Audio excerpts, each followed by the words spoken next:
Good morning, colleagues.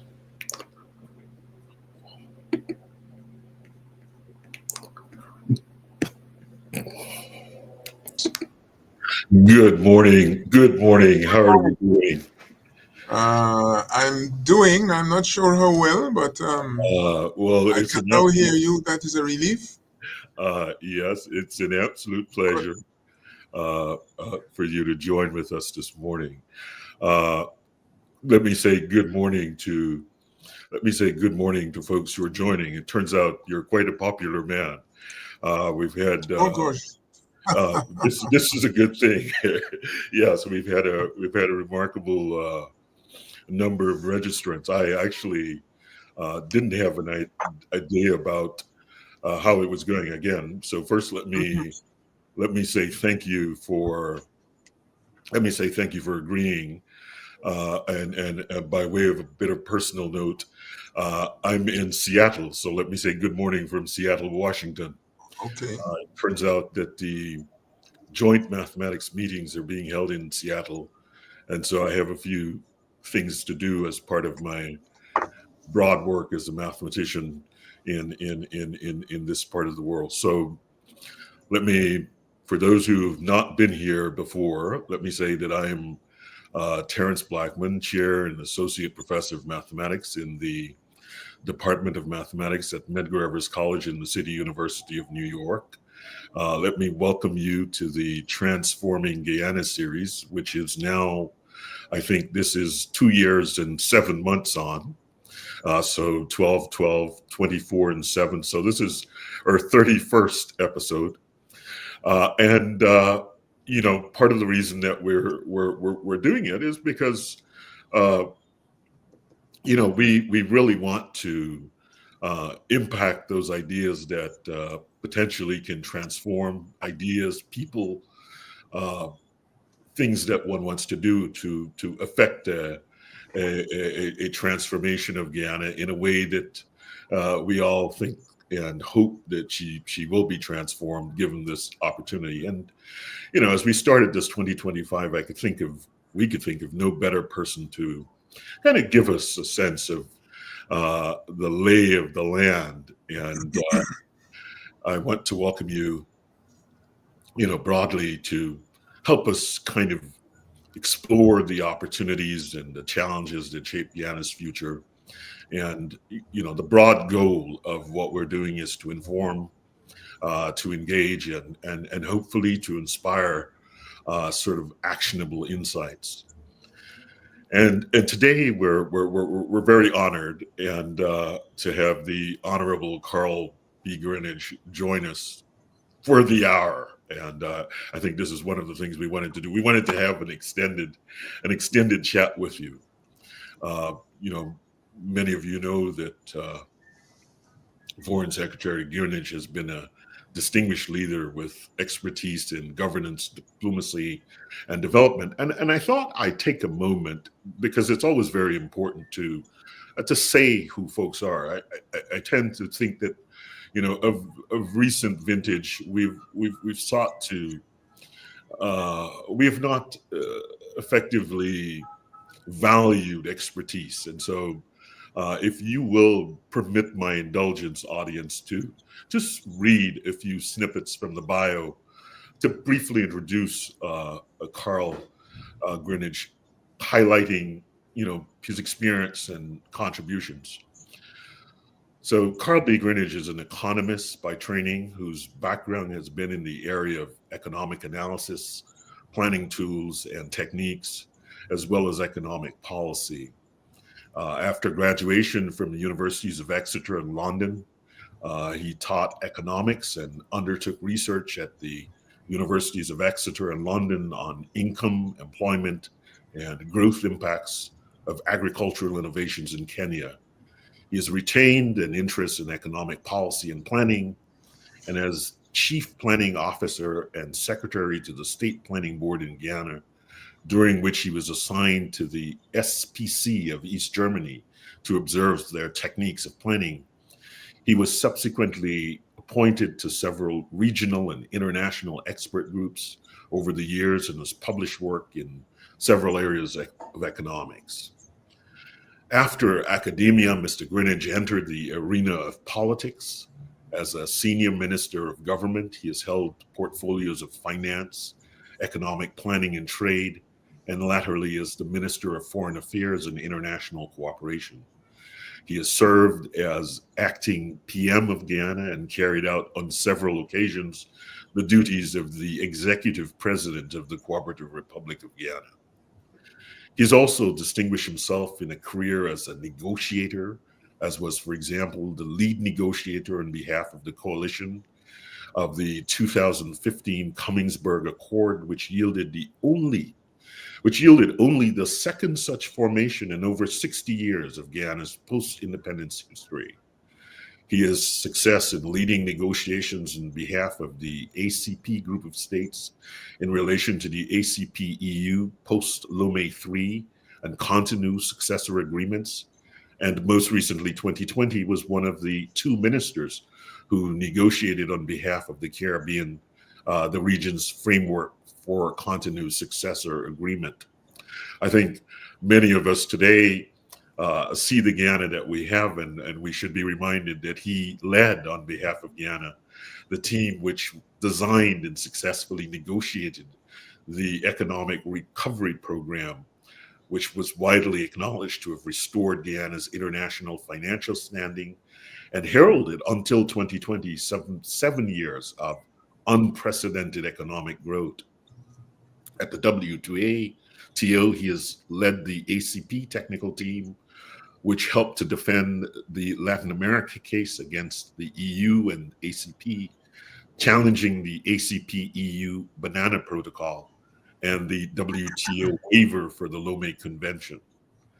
At the International Court of Arbitration, he was the key witness in the International Chamber of Commerce case, which Green Construction Company brought against the government of Guyana and its agencies. In the ruling substantially won by the government of Guyana, Mr. Greenidge was singled out, specifically cited and commended for his explanations and role in clarifying for the hearing the key elements of the case. And I think most importantly, as the Guyana ICG agent and leader of the Guyana team during the course of the enhanced mediation negotiations overseen by the Secretary General of the United Nations and his personal representative, Ambassador Dag Nylander. These negotiations secured the referral of the Guyana-Venezuela Paris 1899 Arbitral Award to the International Court of Justice in 2018.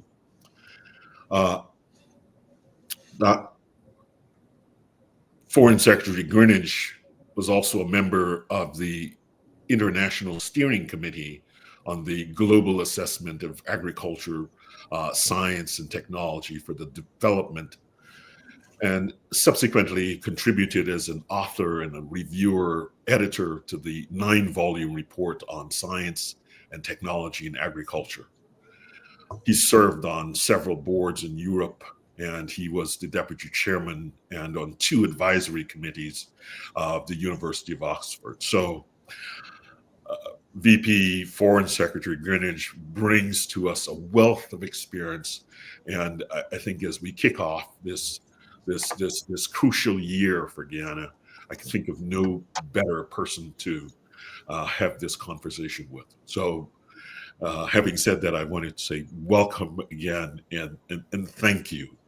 And in this context, having read the wealth of experience that you bring to the stage, I wanted to start off with asking you, how do you see, first, how do you see the oil and gas revenues being leveraged to create sustainable economic growth for Guyana?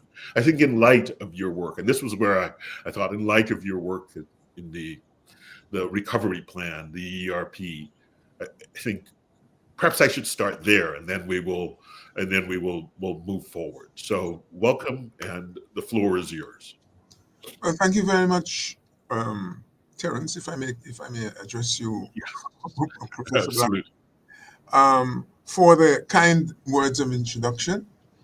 Um, this series that you've started on, I believe, is very important, and it is good that you've been able to attract so many viewers and participants.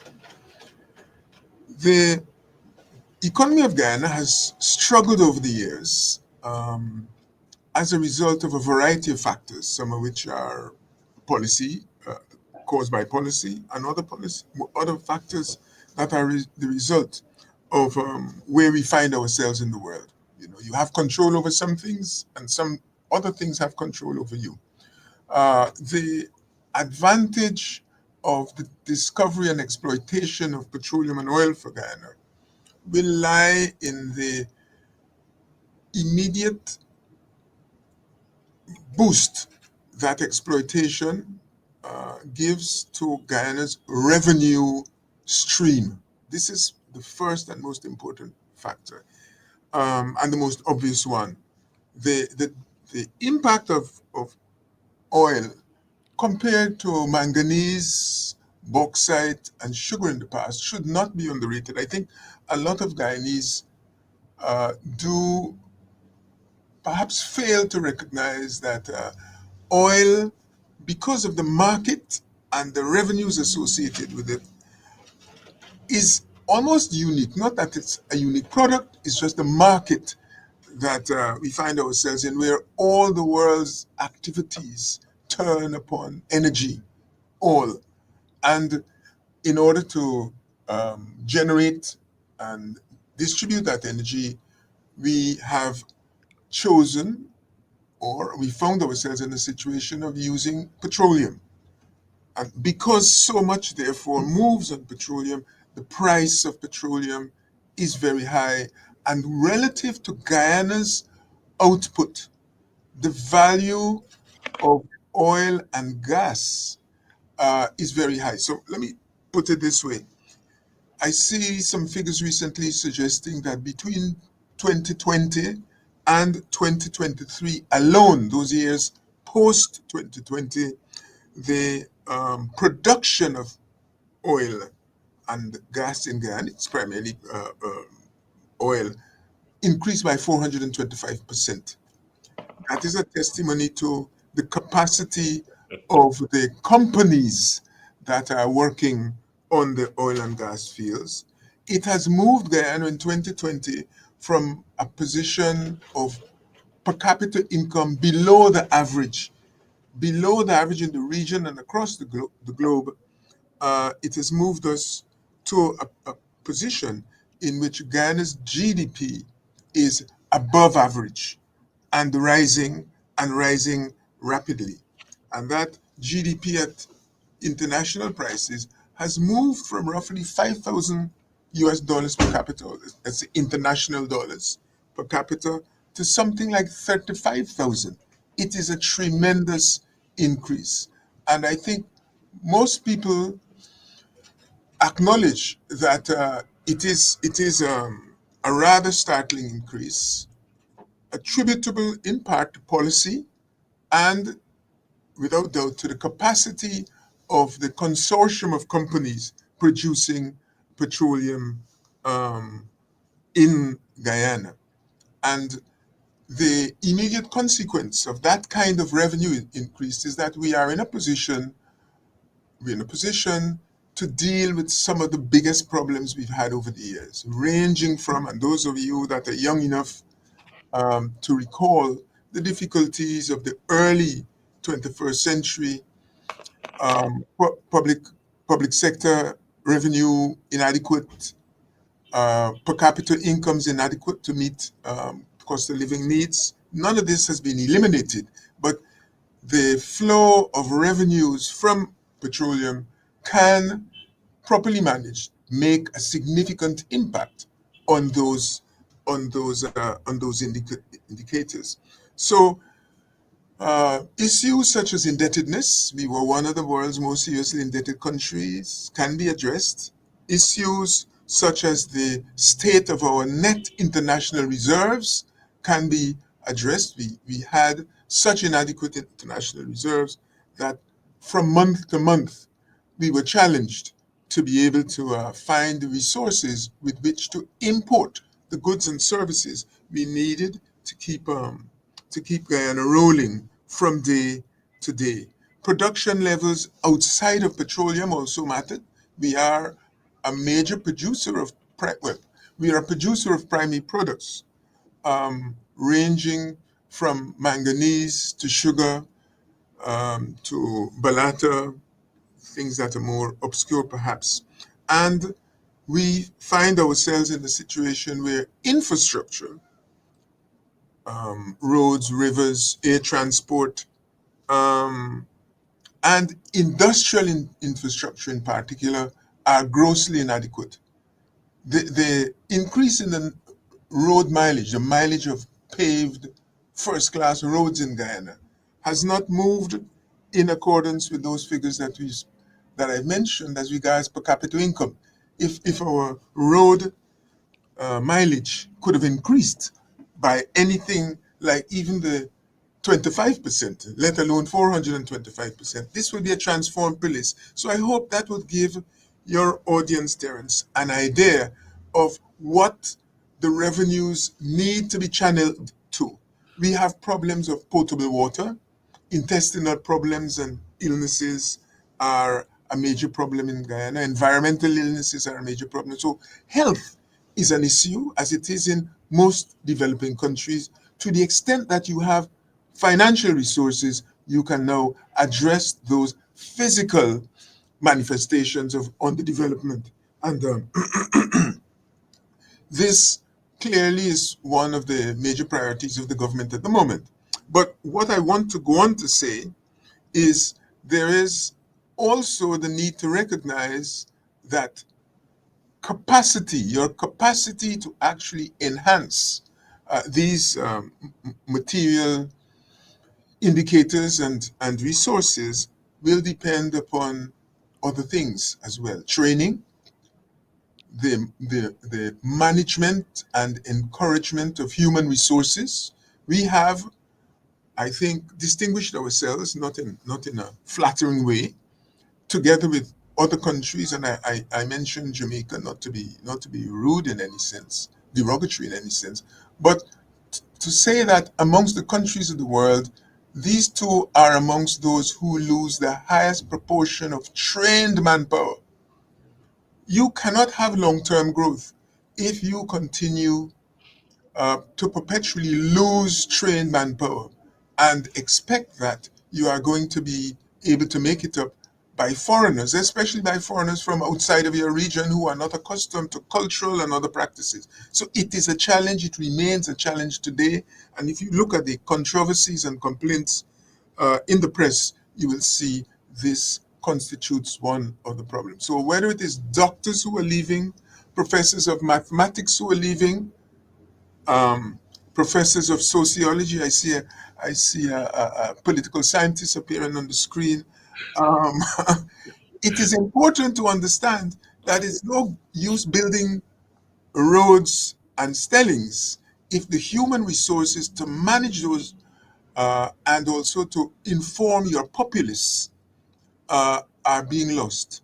So I make those points by way of, if you like, opening comments, because that needs to be understood. It's no point in building schools and hospitals if you don't have students who stay, if students leave as soon as they graduate, if lecturers don't stay because they're dissatisfied with incomes, some of them even leaving to neighboring countries, which they may feel are perhaps better managed, even though their monies may not be as generous as ours. So all of those have to be taken into account when you are putting together a program.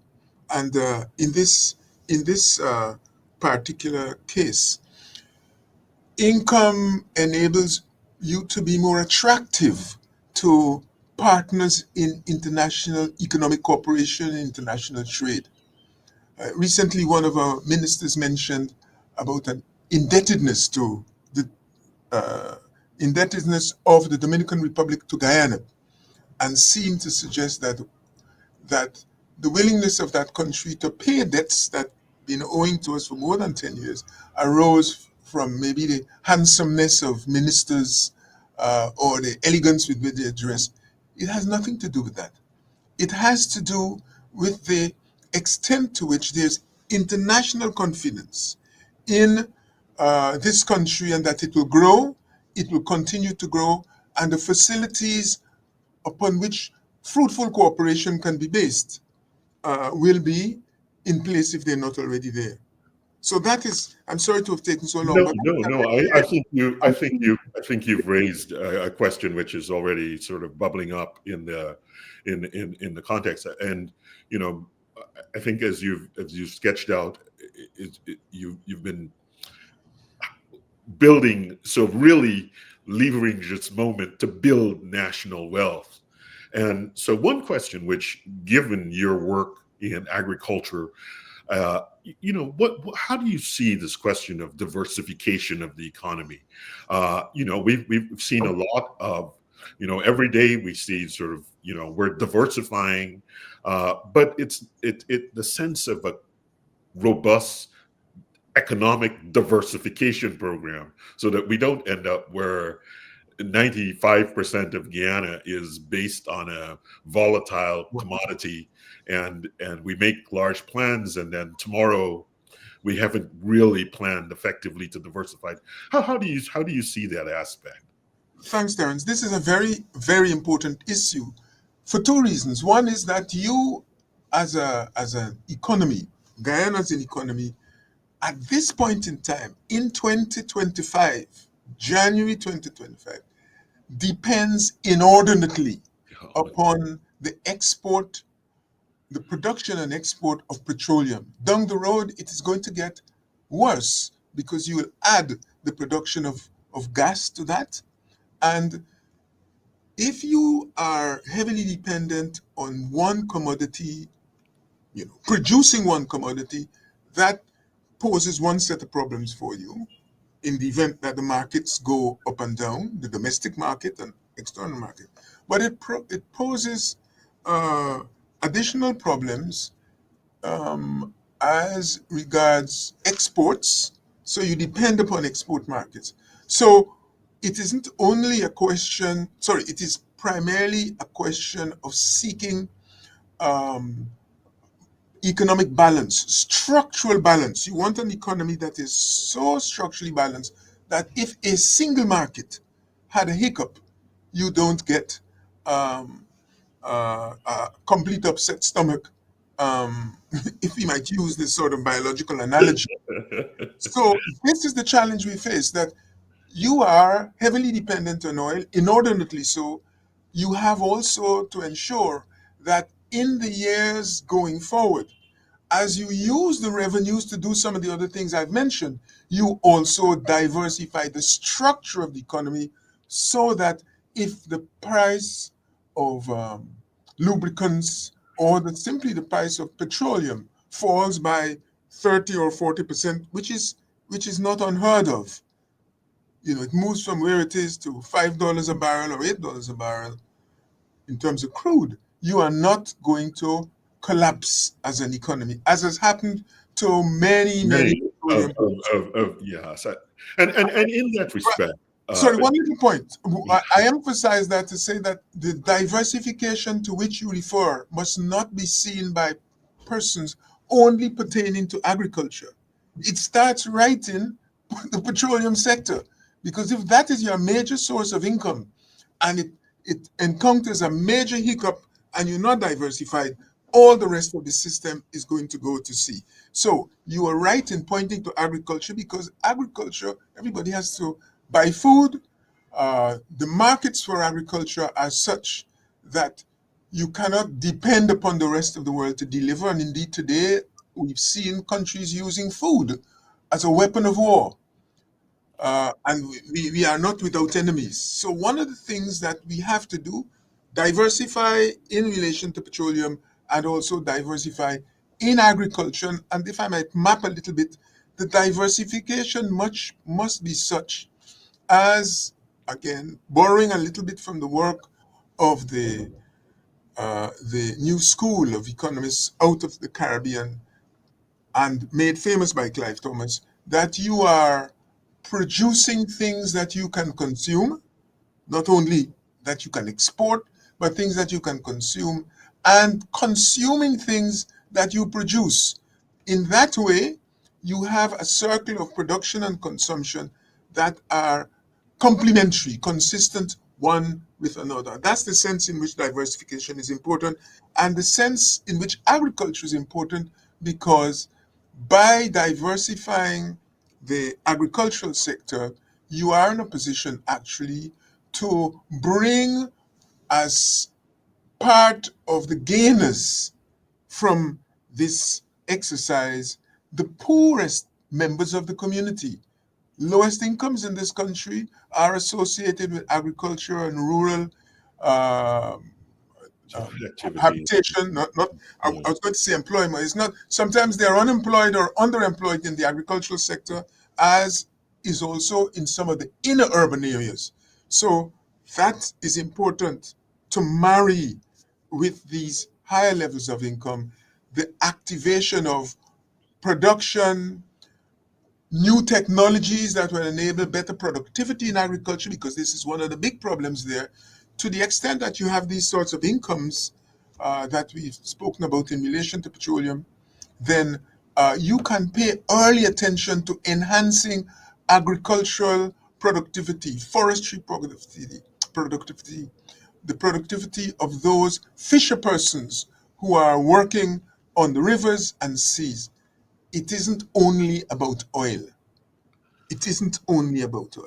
Yeah, and actually, that's a very important point that you make. So it isn't only about oil, and part of what somehow you want to leverage oil is to be able to, have things that you produce, you consume, that there's a virtuous circle. Right, right. And but in that context, I wanted, because I think this is also one other thought I wanted to get your thoughts on this infrastructure investment that you mentioned. Sort of, one of from afar, one of the things that folks say, you constantly see the New roads and new the buildings. new roads and so on. But on the flip side, what you see is that they're not, somehow you don't get the sense that there are lots of complaints, so to speak, of the quality of the roads, etc. And so what I wanted to kind of have you reflect on is this sense of, you know even as you drive this infrastructure, some of your thoughts on how you drive this infrastructure so that it meets the criteria that you've sort of laid out Yeah. as this virtuous circle. How does Well, it? yeah, you are very right. This is one of the main focuses of local complaints. The idea of enhancing infrastructure is not that the infrastructure in its own right is something you can eat. It's not something that makes you uh, better health-wise, although it can do. But that it's not sufficient just to have the physical facility in place. But at least the physical facility you put in place must be of such a quality that it improves, whether it is the time taken to travel from Buxton to the airport, or the time taken to travel from New Amsterdam to Crabwood Creek.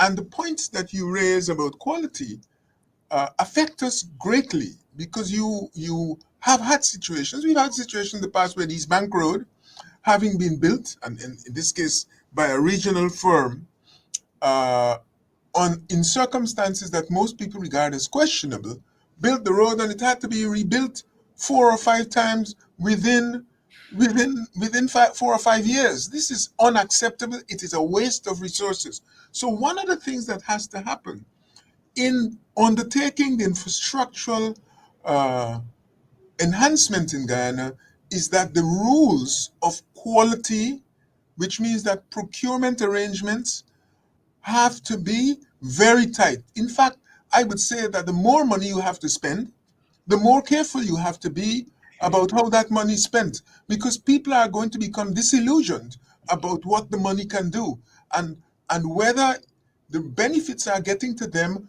quickly enough. And if that happens, you're going to be in trouble. As a government, it is important that people be not disenchanted about that. But there's another point, apart from quality, and quality has to do also with governance and the arrangements for governance, including procurement. You have in the old planning methods and methodology, which as you mentioned, one would have acquired in looking elsewhere, whether it is Kenya, Germany, and so forth. And these are amongst the best examples in the developed and the developing world. The use of certain techniques. What is, for example, in deciding upon the next infrastructural project, you Prioritization. need to be informed by a criterion that is relevant. In the old days, when I first started, there was a term which is associated with some of the old planners in the time of Arthur Lewis. Um, there was a term of bottleneck breaking. In other words, you look around, you see how the economy is working, you see where the bottlenecks in terms of time wasting, the movement of products, the costliness of products, you see where those problems are arising, and you apply the investments to those points, whether it is in terms of telecoms or roads, hospitals, but there is a logic to it, what is called bottleneck breaking. Now, that's a qualitative decision in a sense, but you can also use what in the first plan fashioned in Guyana between Arthur Lewis on the one hand and Lloyd Best, the use of incremental capital output ratios. In other words, if you're going to put $1 on a piece of investment and you are faced with 10 options, you choose that investment which will give you higher returns to the dollar. You don't you don't choose because you like it. You don't choose because it looks glamorous. You don't choose because it impresses your neighbor. You choose one that is going to yield you income returns, either in terms of cash or in terms of time spent. And we often, as Caribbean people, don't value time perhaps well enough. And therefore, this is a handicap we started off with. But right now, this, in relation to the investment projects you speak about, is absolutely necessary. Better and tighter criteria be used, not only for awarding projects, but for deciding on the Which priorities. projects Right, right. This get is done? very important. As you go on, and so what's kind of emerging, and that's been bubbling up in the chat too, is these sort of questions of, broadly transparency and accountability, uh, broadly sort of governance, and you know, I don't want to, but this has come up in the press in other places. We've had these uh, emanations around the National Resource Fund 2019, National Resource Fund 2021. I don't want to reflect on the specific political aspects of Right, right. Guyana, uh, but just to kind of broadly on the question of sort of governance and policy and transparency and accountability. What do you see as things that ought to be in place? Uh, Yeah, folks are writing in and wondering, is it constitutional reform? Is it about how the list is done? I mean, just reflect broadly from your perspective, having seen this thing evolve over an extended period of time. Uh, how do we? What are the learnings for the future as we think about governance and transparency, and about how our governance process can be empowered to help us to effectively leverage these resources? those governance issues you raise are very important, and naturally, because they are so contentious in Guyana, Yeah. one has a tendency to say, well, let us talk about that on another occasion, Well, I mean, or, or something like that. you No, said, I'm not going to go there. I'm yeah, simply wanting to say to you that one can understand the political sensitivities associated with discussions of governance, the qualities of governance, and decision making. But what you are faced with here, if you see it on the one hand, a firm and a way the way the managing directors or CEO run a firm obviously will have consequences for the profitability and the efficiency of the firm. And the same thing applies in governance. And that is why I, I have made reference to what some people may regard as trying to bring in unnecessarily technical issues into a discussion that is meant to be a more general discussion. We speak of incremental capital output ratios. These are criteria accepted internationally and reflected in Guyana's first plans uh, that allow you to make decisions on an objective basis rather than making decisions off the top of one's head or based upon the predilections and idiosyncrasies of political leaders. So more attention needs to be paid to criteria such as these, which will protect the leaders themselves from criticism. We seem perhaps sometimes to be worried or unwilling to accept that, yes, the public is not a technical public which will know everything about economic issues, but at least they must understand the general thrust. The priorities that you choose must be understandable. Yes, priorities about infrastructure are understandable, but even in choosing infrastructure, there are decisions to be made about whether to replicate some that has already been produced or to diversify further and what have you. There are rules that can help one in this. And insofar as they aren't sufficiently specific, an administration or a political decision maker may help himself and his administration by making it clear to the public that there is a plan somewhere, there's a program somewhere, clearly thought out, which is available for them to look at. And then it has a logic that they can understand and embrace. That is Yeah, one of the things missing in Guyana.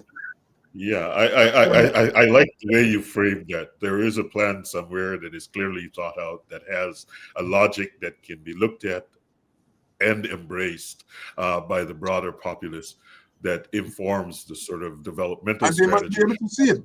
Yeah. And you want to be able to see it, it's amazing. Every time I talk with you, I feel like the time just kind of runs away. I'm looking and I'm realizing that we're already pushing close to the hour, and I haven't said Oh, anything good. at all about the. So maybe I'll use this as a sort of tweak.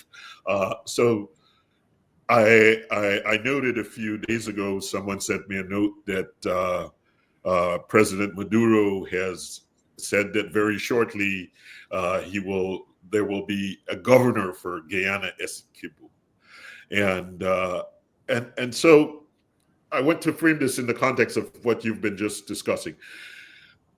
Give us an update on the current. I know it's too long, but just kind of where are we today? Many of us noted the completion of a bridge in Ankoko, and a sense of, to the point you just made, of how is this dispute, well, not dispute, but controversy, informing our developmental strategy? Well, the developmental strategy has to be informed by these factors of risk, where resources are to be invested and what arrangements are to be made for their protection. Unfortunately, unfortunately, Guyana, by its own actions internally, cannot uh, ensure its own protection, physically or militarily. Let me say as regards the basic process.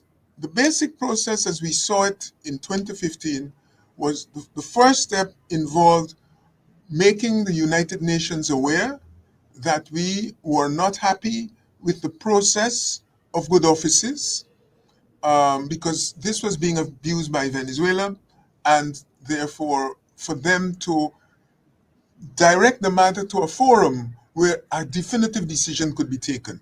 This was done by the negotiating team that worked on Guyana's behalf, and that negotiation team found that at the end of 2017, the United Nations Secretary General and his team, together with Doug Newlander, accepted that dialogue between Guyana and Venezuela alone were not solving the problem. In fact, they were growing wider apart, and therefore the matter should be referred to the ICJ.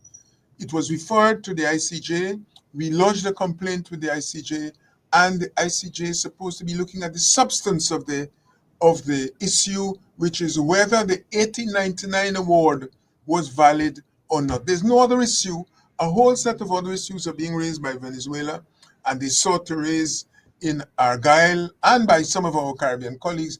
The issue has nothing to do with whether Guyana is a good friend of the United States, too good a friend of the United States, not close enough to Mr. Maduro. It is about a country fabricating uh, um, the, the circumstances leading to a decision taken in 1899, denying that they had agreed to that decision. And the court has so far, for example, confirmed that the matter was referred to the court and that the court has the power to examine the matter, and this is in the competence of the court. Now you have the substantive matter. On the way to the court deciding on the substantive matter before it, valid or not invalid, we had a question of Venezuela's posing a threat to Guyana, and that took a diversion. The court has looked at it and pronounced on it. Okay, these are the measures. The court has taken a decision that Venezuela is not to take action that will threaten the governance, if you like, of the Essequibo. And we now await two elements of a process. One is our response to Venezuela's counter memorial. A counter memorial has been presented to the court. It has a lot of inaccuracies and fabrications. Well, that's for the court to decide. But from our viewpoint, our response is that it has a lot of inaccuracies and complete and outrageous fabrications. So the court now will hear Venezuela's response to our refutation, and that is to be presented in August or by August of 2025.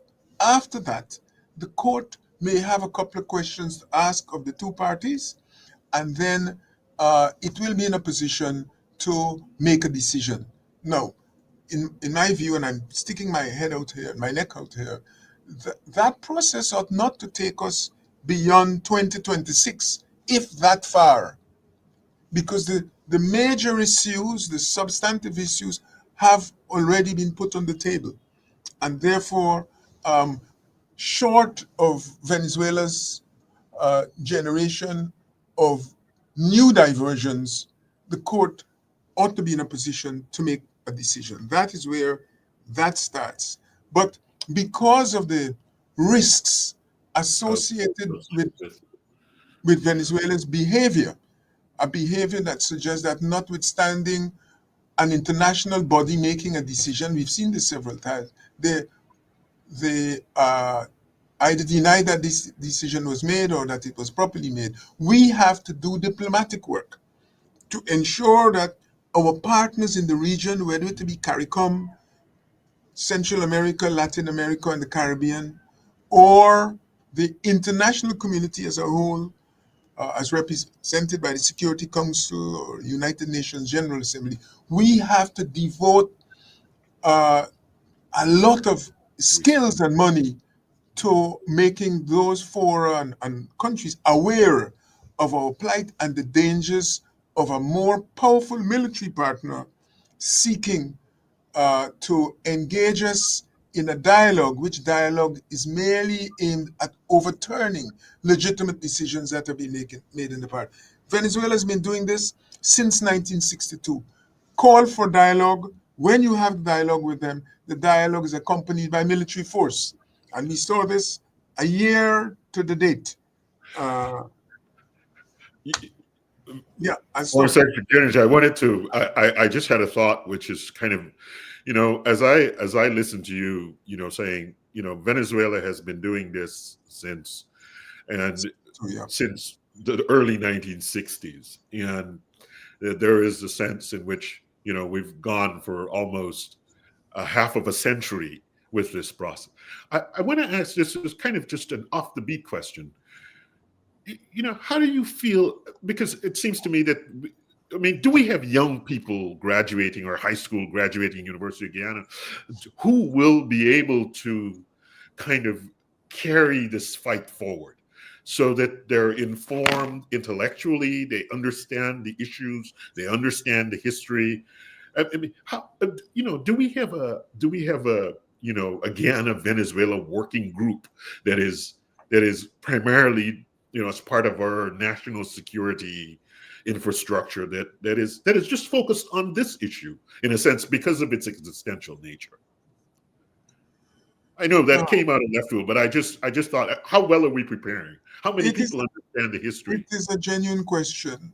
First of all, let me say that there are skills, whether they are within Guyana at this point in time, and those within Guyana at this point in time will remain in Guyana in 2 years' time, is a question I cannot answer. But unless you can do that, unless you can hold those skills that you have and have a net increase in the skills available to you, you are going to be challenged to deal with the machinations of our neighbor or neighbors.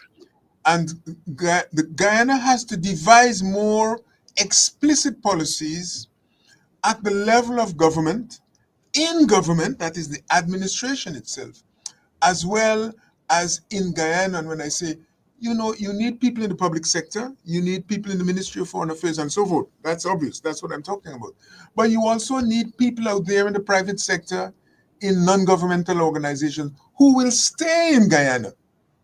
And as you can see, has happened in the Ukraine, a lot of their effort has been supplemented at the military front and the diplomatic front by private sector skills. And we have to understand that. If you discourage people by politicking, is the source of a lot of alienation of Guyanese.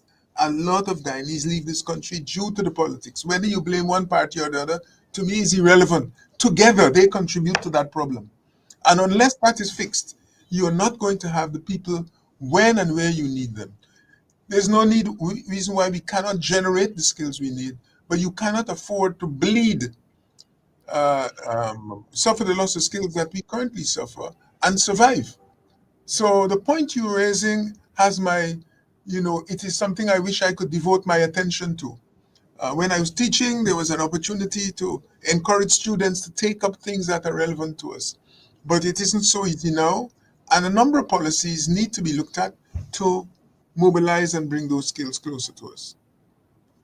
To that extent, I mean, you speak to kind of human capital development. I Yes. mean, just more broadly, I mean, how do you see education, workforce development, in the context of our Guyana of 2025?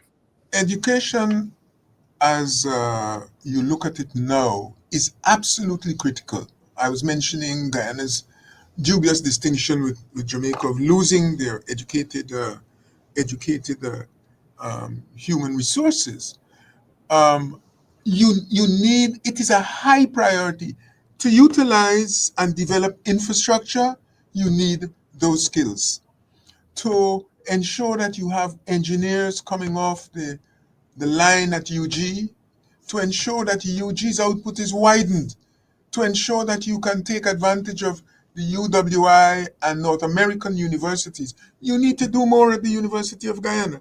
You need to do more at primary and secondary schools. You need to lower the dropout rates in some of our inner city areas, and it is high and unacceptably high.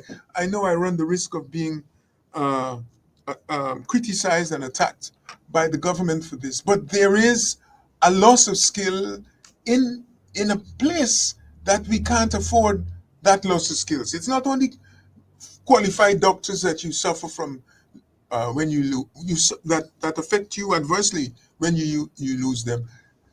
Whether it is that people graduating at the technical institute and passing the exam today and leaving tomorrow, Georgetown Technical Institute, Myconi Technical Institute, New Amsterdam Tech, all of that leakage needs to be plugged, because to the extent that you have an exceedingly small population vis-a-vis your land area and vis-a-vis your oil resources, you're not going to be able to protect it unless you have those people and unless they're skilled and committed.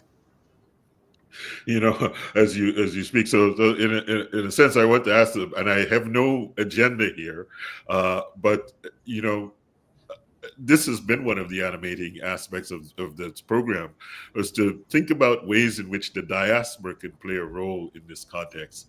And I know that we've seen a long history of kind of the government sort of engagement with the diaspora, engage, not engage, looking for a plan, not looking for a plan. Now there's a kind of so what's your thought? I mean, if you had to do it, how do you think you should effectively engage this diaspora that so that it can contribute to the national development that you're speaking on? Well, the diaspora attraction, if you like, the engagement with the intention of attracting the diaspora skills has to be done at a number of different levels. Some members of your diaspora are obviously not going to leave where they are to join us, but you have to find a mechanism whereby you can utilize the skills and experience that they have. Sometimes it'll be moving them. Sometimes it'll be simply using the digital skills this digital facilities that are available to us to have them look at problems and contribute to solutions. I think you have to be imaginative about this. There are some examples of how this is done in the medical field.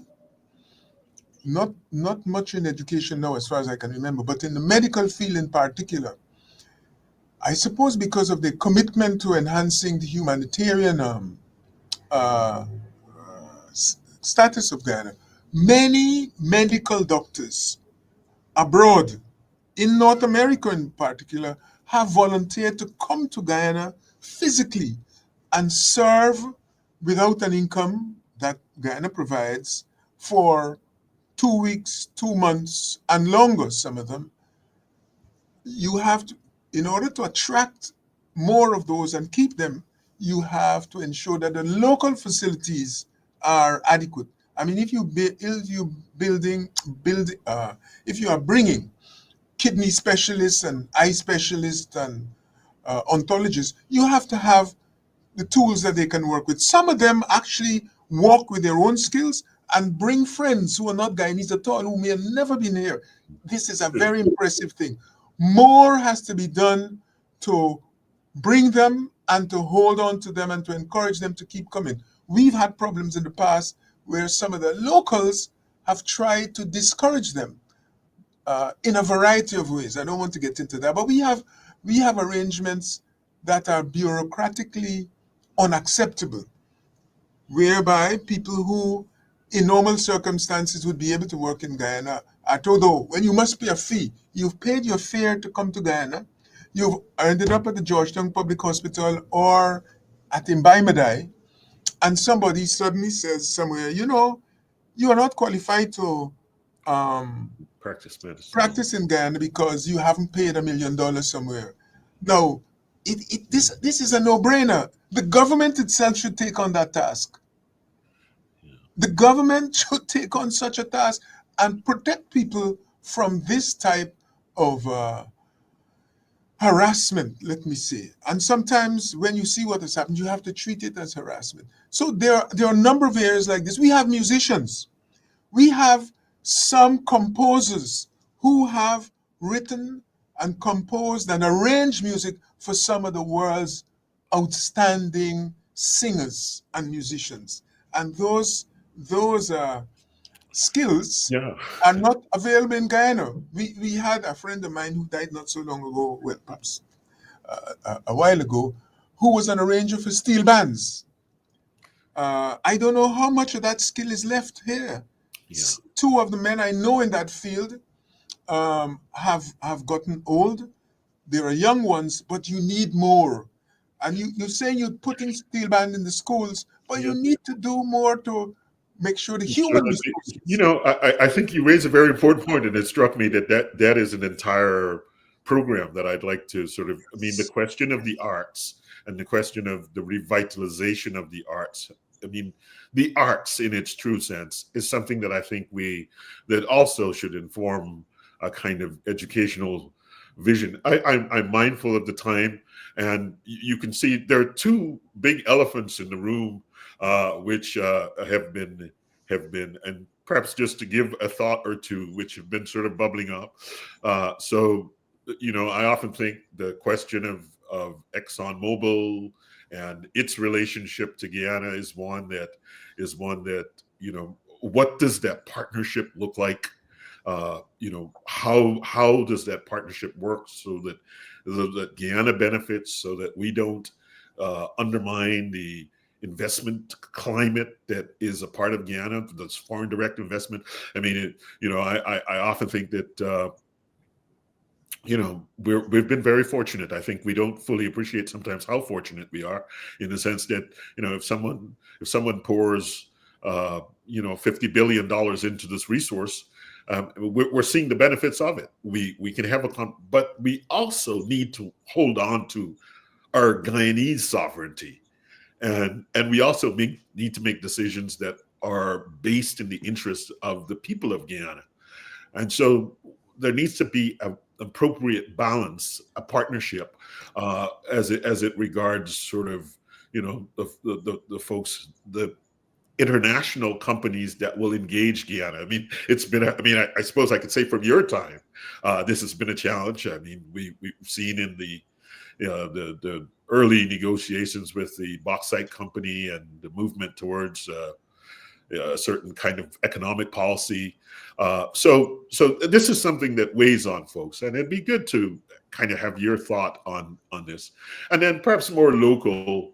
The questions that are arising around, say, the cash distribution and its impact on the kind of. So there are two things. I think the question of whether or not it's a good idea to have Guyanese share in the broad patrimony by way of this mechanism of a sort of cash grant, a universal basic income, etc. But then there's also the question of how one might implement something of that sort.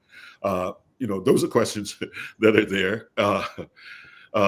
Questions have arisen certainly about the role of the National Resource Fund. Actually, it's interesting. That was originally what I hoped to kind of discuss, but then I thought it would be too technical, and maybe for the setting the scene in January of 2025, we needed a more expansive thought around the broad developmental trajectory of Guyana, and how best it could. What are the ideas that could shape it so that it is optimal in the sense that you have described. So I'll let you weigh in. So, Yeah. to the investments and the power of the investor, as opposed to the citizens, and the kind of ways in which we help to make that more equitable. Well, first of all, let me say that in taking decisions, a government, like its population, ought to look around before they get too excited about about what is facing them. I just point you to the fact that next door you have Suriname, which has our oil field, the Stabroek block, runs within a few miles of our maritime border with Suriname. Okay? So you have a field that may well run across east-west from Guyana to Suriname. Yeah. And they may have the same geological features. Suriname recently uh, identified Block 58 and Block 52 as perhaps mega projects. Maybe not as large as Stabroek, I don't know, but on par with that type of resource. And yet, in Suriname, there have been problems delaying the conversion of those identified resources into a ongoing production exercise. And that has to do, one, with the peculiarities or geomorphological peculiarities. That is, the land under the water, what is happening, how the oil is stored, and so forth, and the risks that the oil companies associate with them. I'm mentioning that to say that although the discoveries have been made in broad terms in Suriname, production is still not committed on a scale that Suriname would like and that Guyana, I think in the Guyanese discussion, expect. So none of this stuff is as cut and dried as people suggest. The second thing is that we have a framework, and I'm going to say this, and again, putting my head on a block, that the So, that, that the configuration that you have today by way of the production sharing agreement was identified as long ago as 1986 by Indonesia.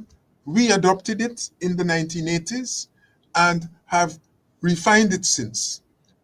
And the decision that we have arrived at today that shares the resource in the way that it is shared, it's the product of decisions by all the post 1992 governments. I would say that, okay? And that is a fact. And so everybody has to understand that. And that may also explain why there is this, why some of the commitments that people are demanding of the political parties are not made. The second thing is that you're speaking of an undertaking that is not normal. I get the impression even our distinguished accountants, when they're looking at this matter, uh, get confused. You have a resource. That resource to be exploited needs to have, let us say, partners that have the competence and the money to undertake the exploitation. Guyana has neither the competence nor the exploitation. Guyana tried using the networking skills of one of our entrepreneurs, and that led to CGX. CGX identified potential. They started working on that.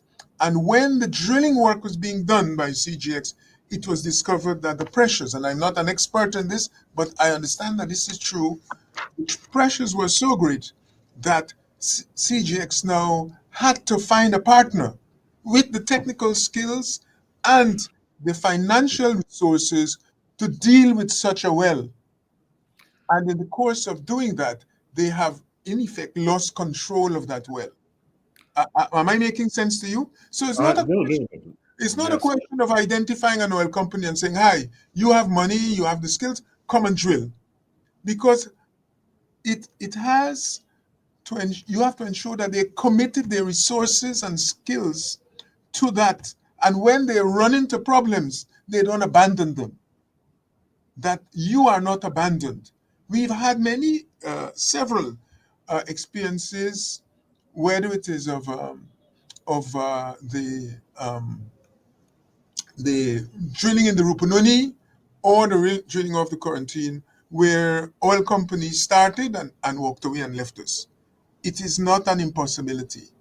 and you may have problems with the current contract, your first task is to ensure that that company works with you to get more out of the ground than you currently get. You as Guyana, obviously, in order for them to commit to that, they will have to see or feel that there's a prospect that they are going to get returns.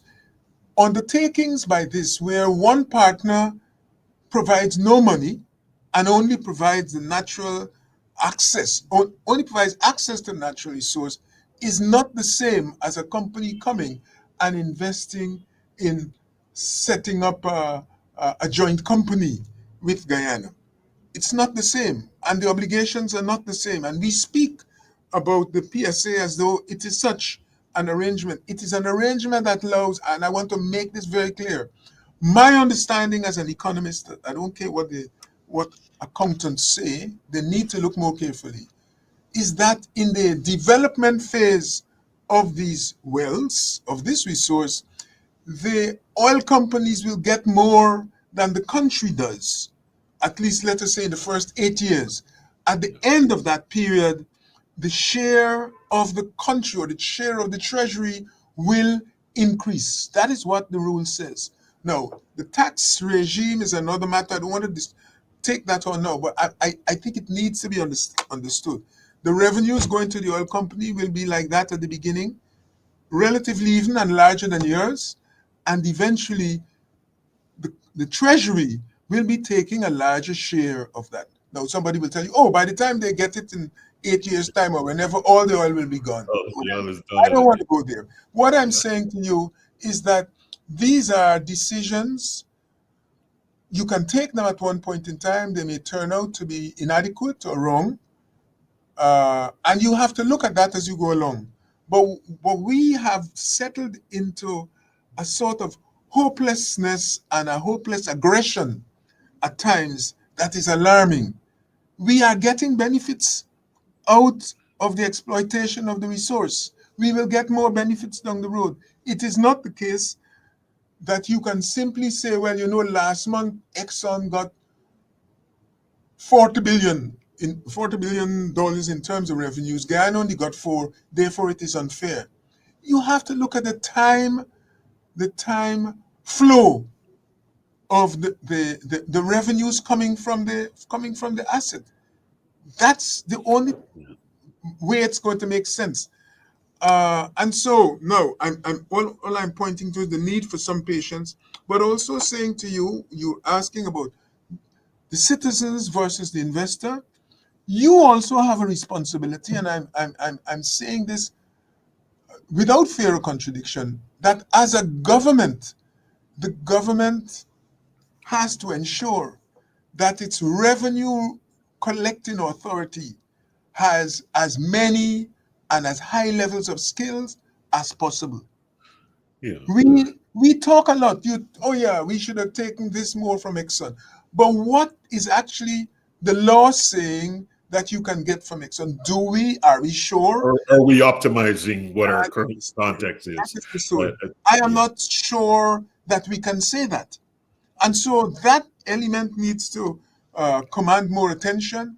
More resources need to be directed to the GRA, for example, and the use of all sorts of facilities and skills can help us in this regard. Now, as regards citizens, taxation is a complicated story, but it's very simple. There are many instruments by which you can get revenue from a company. You got corporation tax, you got withholding tax, many, many. I don't want to go through all of them, but the point is this, that you as a government have to decide early what you want, Taxation strategy is going to right? be. And what mix of tax tools will be more effective in getting the money from them, bearing in mind that when circumstances change, if you have one tax weapon, it may not work in changed circumstances. It may benefit the investor rather than you. So you have to be flexible in that regard. And people may say, well, you're not flexible enough. But I'm saying to you that there is no one simple solution. As I said, in 1986, people were finding, especially in Indonesia, for example, that the corporate taxes levied on oil companies allowed the oil companies to use the complexity of the industry, the same problem of the geology or the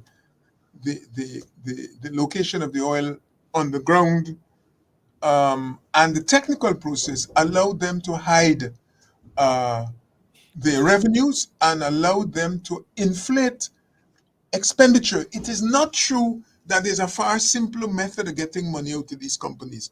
All all these companies will So, exploit the tools that you use, whatever you use. You have to keep sharp. That's the point. You have to keep your skills yeah, I sharp. think I think what you're saying, all roads lead to complexity.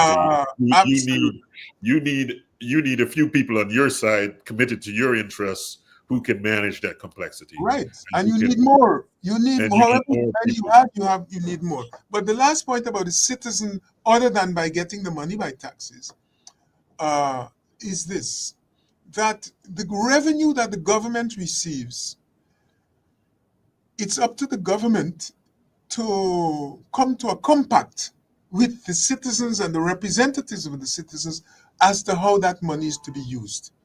And cash grants are as legitimate as any other.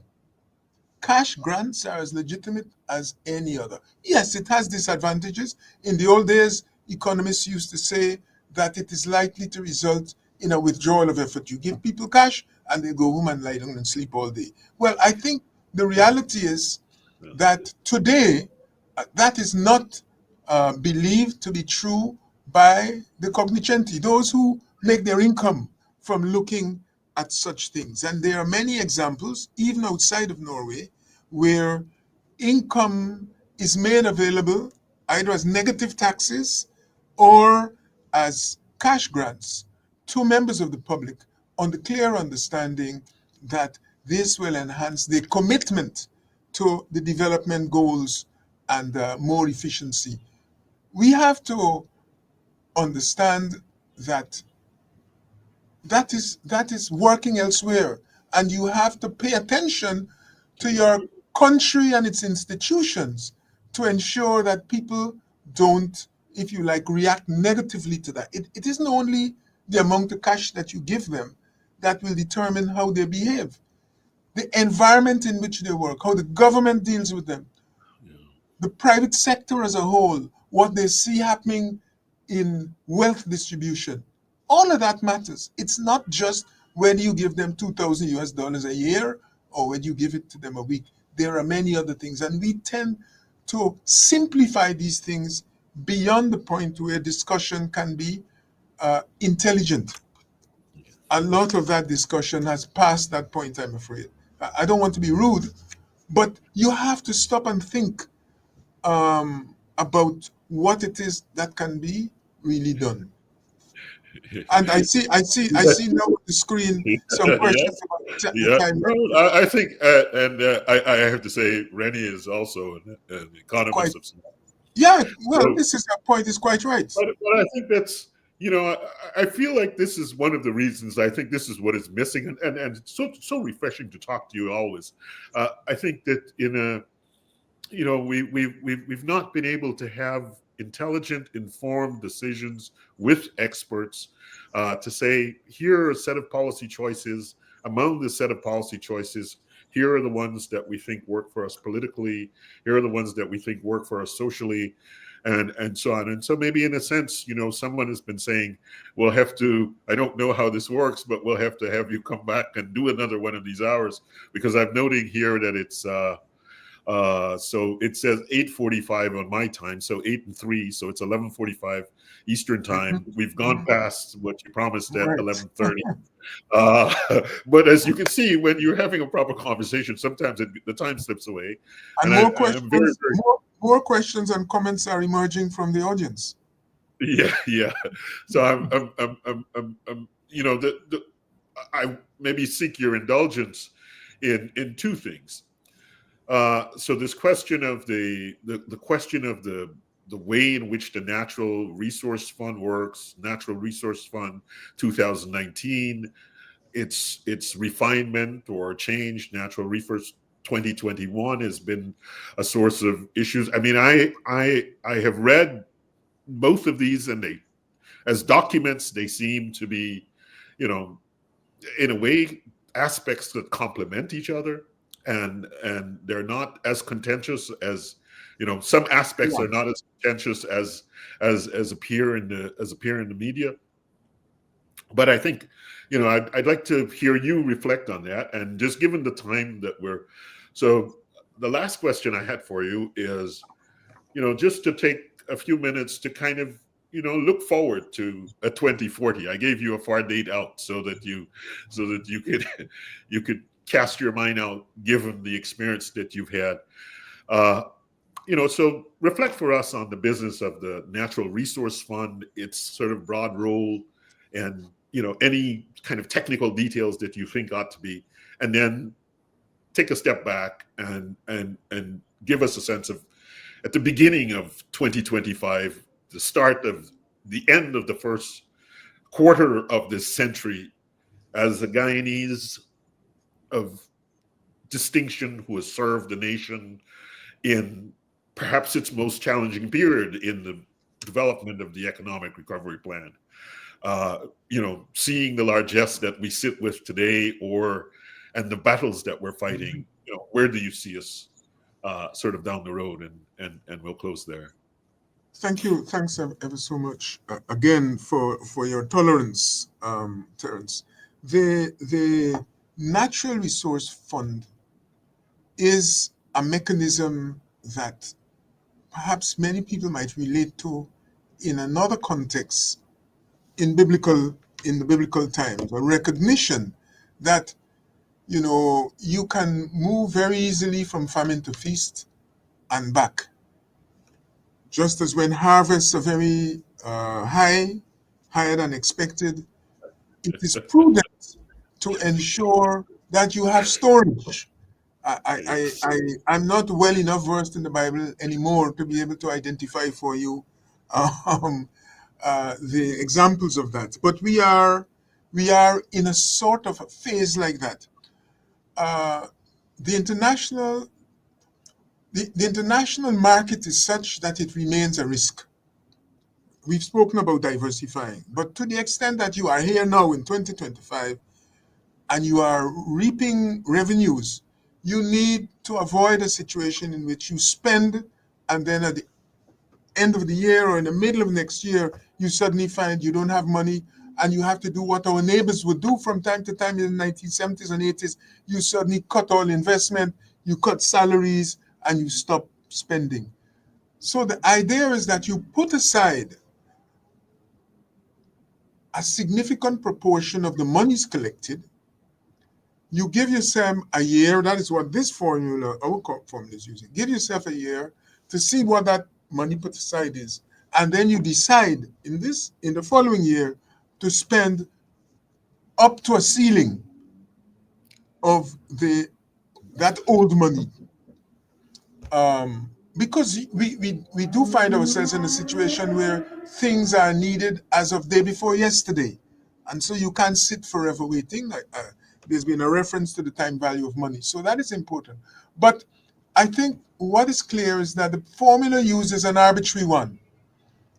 And the danger or the fear of many people is that notwithstanding the formula, governments will or have been finding a ways to get around that, whether it is by borrowing or whatever else, to spend more than has been collected, right? Yeah.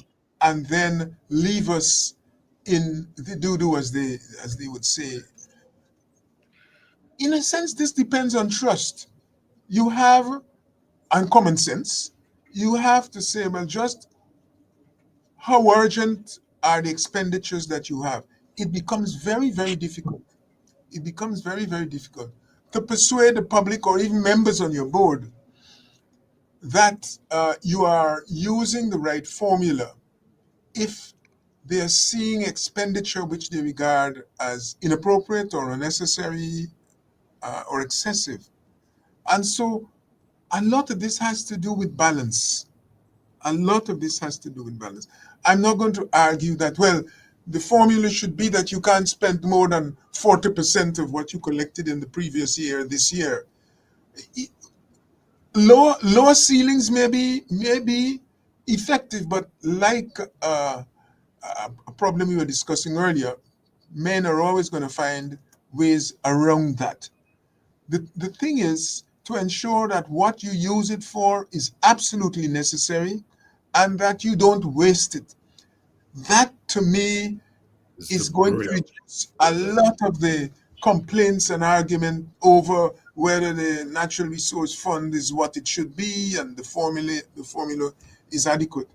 That has to be done. People have to be satisfied. And in order for them to be satisfied, there has to be more involvement. There has to be involvement. Not everybody you want to send on the board, send to the board. But the members have to be satisfied that they have a role and they're not just rubber stamps. One of the complaints you will see Yeah, is just of rubber stamping. Well, it's the government's responsibility to ensure that its boards on all fronts are being satisfied that closed. they're contributing to something. If they're not contributing and it's their fault, change your board.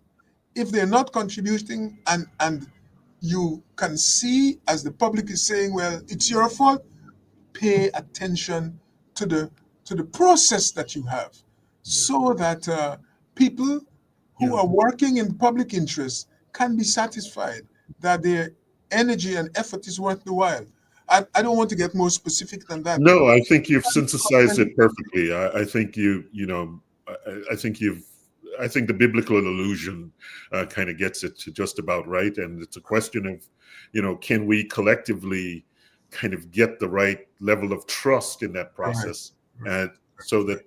people understand that, the funds are really being saved for a rainy day and they're not being spent at the capricious whims of One or more whoever people in decides. administration. And I think that, you know and what is interesting, I mean, it's a political question. I want to take one more because I actually spent the time, there's this question, there's a political question here around, well, was the 2019 NRF better than the 2021 NRF?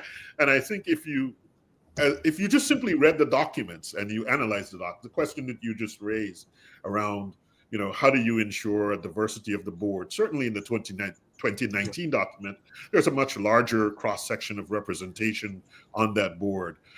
In the 2019 document, certainly one sees that the question of the macroeconomic policy, the question of the fiscal policy groups, then making recommendations to the Minister of Finance, but also there is a logic to the kind of simplicity of the, I used in quotes, simplicity of 2021, which says, look, here we're in this kind of rapid developmental mode, and we want to, we'll spend 90% of what we have today, and then 75%, and then 50%, and so there's a sliding scale down, but it gives me a certain flexibility today to respond to all of the chaotic things that emerges. But again, what one would hope emerges from this is that, our policy people would sit down and say, there are some really good things in 2019 and there's some really good things in 2021, and let's make a 2025 or a 2026 that kind of refines both 2021 and 20 in the interest of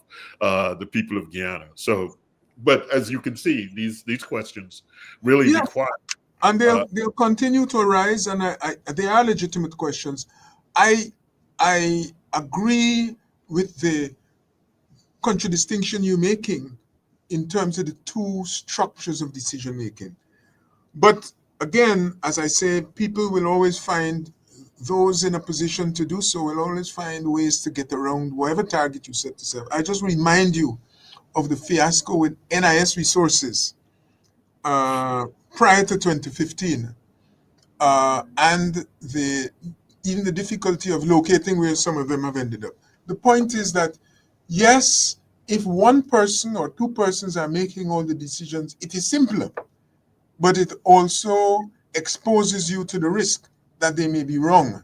They may take an inappropriate decision, and you will find yourself unable, yeah, unable to retrieve or recoup your situation. So you need to have safeguards, whatever system you have. In other words, if you have a board and a board is as large as 15 or 20 people and it's not doing what it's supposed to do, you put in a safeguard that says decisions have to be taken within a certain time. Discussions are not to be informed by violent debate in the boardroom. People must do their work before.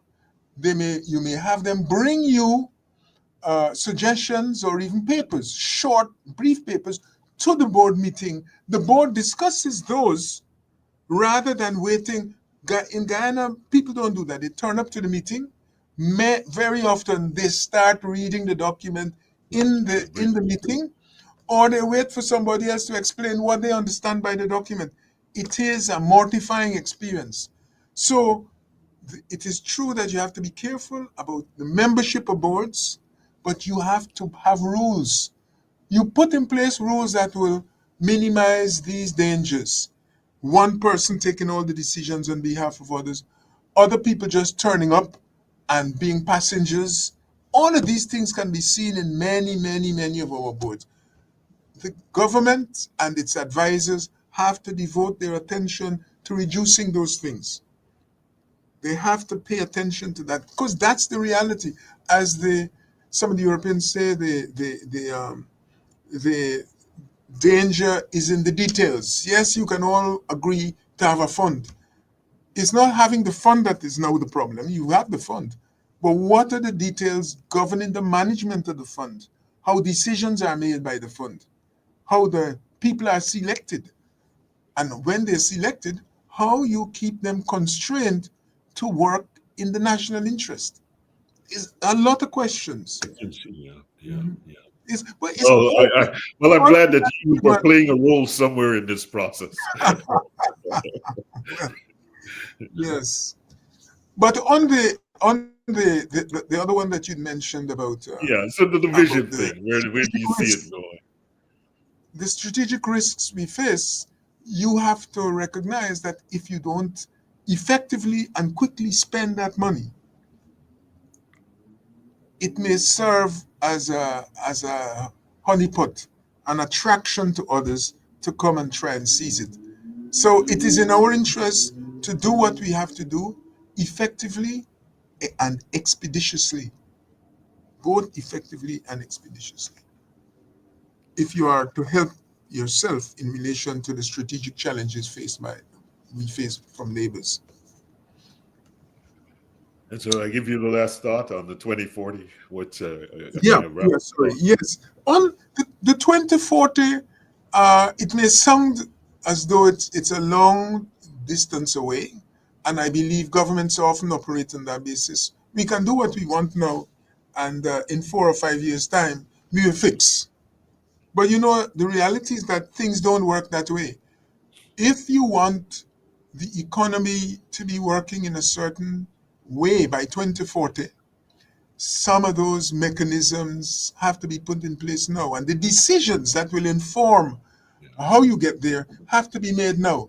So we have to try, government has to try, the government and its counterparts in the parliament have to try to ensure that they look at these things. Maybe they can give thought to some of the more careful thought to some of the suggestions being made by the audience and others, and have some small teams reflect on these things so that within a year or two, they will choose from amongst them formulae, rules for the boards, and so forth.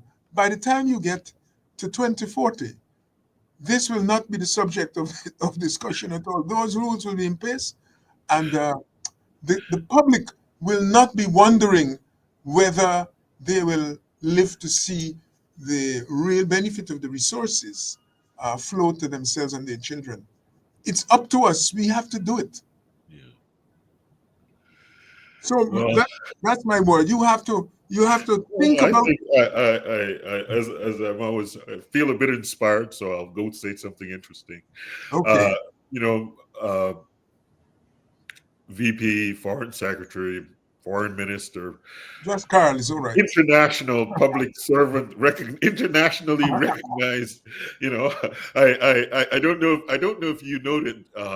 You're listed in Marquis Who's Who as a Yes. noteworthy international public servant. So, you know, I think you're, as you know, Guyanese of genuine distinction, and we have been really grateful for your visit with us today, and certainly the audience has been quite active.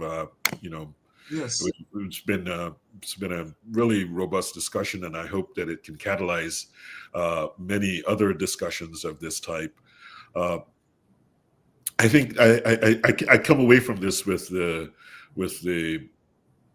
biblical sense of, you know, and maybe this is the sense perhaps in which we ought to think about this, and in the sense in which our grandparents and others uh, would have us think about this, that, you know, we've been bestowed a bit of a bounty, and it has come to us, and we must not, you know, like we must be wise in making preparations and saving some for a rainy day, which will come. And I think this is the second point I want to emphasize on closing, is Most that, definitely. as you've just noted, you know, you know, often when you think about your vision for 2040, well, your vision for 2040 is today. 2040 is determined by the decision that, you know, the Ministry of Finance will take today, that the Ministry of Labor will take today, that the private sector will take today, that the folks who are part of the School of Agriculture or the university, the decisions we take today, I think, are the decisions that will inform the lives of our children and grandchildren in 2040 in Guyana and in the region and in the wider world. So I want to thank you for this sharing today, and it's been very deeply appreciated, and also to thank the audience for joining in. It's been, I think this has been the highest one. So obviously you're doing something. The people obviously we're Talking just too much. in hearing you speak. Speaking So of the audience, maybe I can say this, Terence, that I'd be happy to look at some of the comments more carefully that they have sent, with a view uh, in the future somehow perhaps to address some of the things that are being raised, if not in a note, then in some other way, so that they don't feel that if the specific query or comment wasn't addressed, that is lost. Because I myself would like to look at them in a more timely fashion. thank you. I will endeavor to gather them up and share them uh, with the appropriate parties. Thanks ever so much. Thank you. Colleagues, have a wonderful day. I head to the Seattle Convention Good, Center good, now. good luck in that regard on the journey and the outcome. Thank you. Thank you. Okay, all the best Bye. for 2025 too. All the very best to, yes.